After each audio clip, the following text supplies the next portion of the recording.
வணக்கம் மாணவர்களே.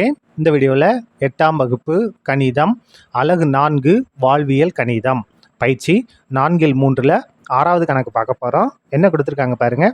13/1/3% ஆண்டு வட்டியில் அரை ஆண்டுக்கு ஒரு முறை வட்டி கணக்கிடப்பட்டால் எத்தனை ஆண்டுகளில் ரூபாய் 3375 ஆனது ரூபாய் 4096 மாறும்?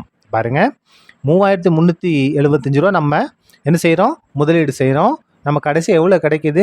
4096 ரூபா கிடைக்கிது. வட்டி எவ்வளோ? 13/1/3%.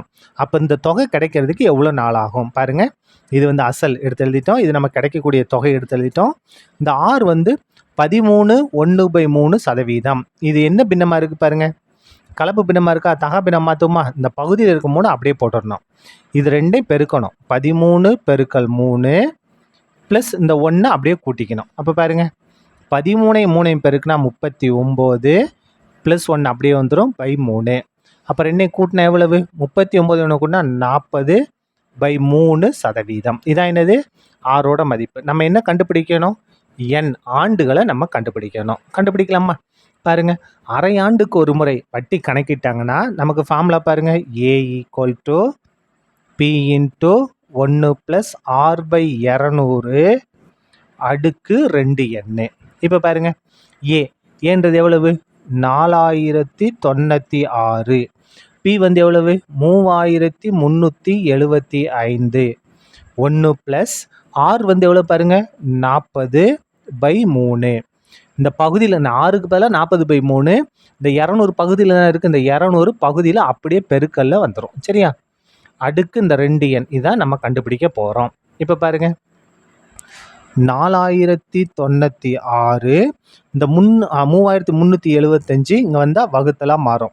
பிராக்கெட் வந்து பெருக்கில் தானே இருக்குது. அப்போ இங்கே வந்தால் வகுத்தலாக மாறும். ஈக்குவல் இதை கேன்சல் பண்ணலாம் பாருங்கள். 0 0 கேன்சல். 1 4 4 5 4 20. அப்போது 1 + இங்கே 1 இருக்குது. 1/3 5 பெருக்கில் இருக்குது. 3 5 15 அடுக்கு 2n. இப்போ பாருங்க, 4096 இருக்கா? இதை நம்ம 16 அடுக்கு 3ன்னு எழுதலாம். இந்த 3375 இருக்கா? இதை 15 அடுக்கு 3ன்னு எழுதலாம். அதாவது 16 3 தடவை எழுதி பெருக்குனா 4096 வரும். 15 3 தடவை எழுதி பெருனா 3375 வரும். ஈக்குவல் இந்த இடத்துல நம்ம குறுக்கு பெருக்கல் எடுக்க போகிறோம். 1ன்னா என்ன அர்த்தம்? 1/1 பெருக்குங்க. 1 15 15 குறுக்க பெருக்குங்க. 1 15 15 ப்ளஸ் 1 1 அடுக்கு என்ன இருக்குது? 2n. இப்போ பாருங்க, இங்கேயும் அடுக்கு 3 இருக்குது, இங்கேயும் அடுக்கு 3 இருக்குது. அப்போ பொதுவாக எழுதிக்கலாமா? இந்த 16/5 அப்படியே எழுதிட்டு அடுக்க பொதுவாக எழுதிக்கலாம். ஈக்குவல் 15 1 கூட்டினா 16/15 அடுக்கு 2n. இப்போ பாருங்க, அடிமானம் சமமாக இருக்குது. 16/15 16/15.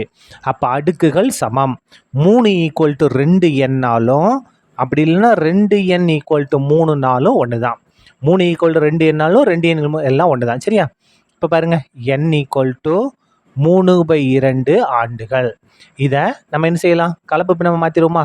3 2 கொண்டு வகுக்க போகிறோம். 2 2 மிச்சம் எத்தனை? 1. அப்போ பாருங்கள், n = கலப்பு பின்னம் ஈவு எழுதிட்டோம். மீதி 1 / 2. அப்போ எத்தனை ஆண்டுகள் ஆகும்? n = 1/2 ஆண்டுகள் ஆகும். சரியா? அவ்வளோதான். இந்த கணக்கு முடிந்தது. நன்றி.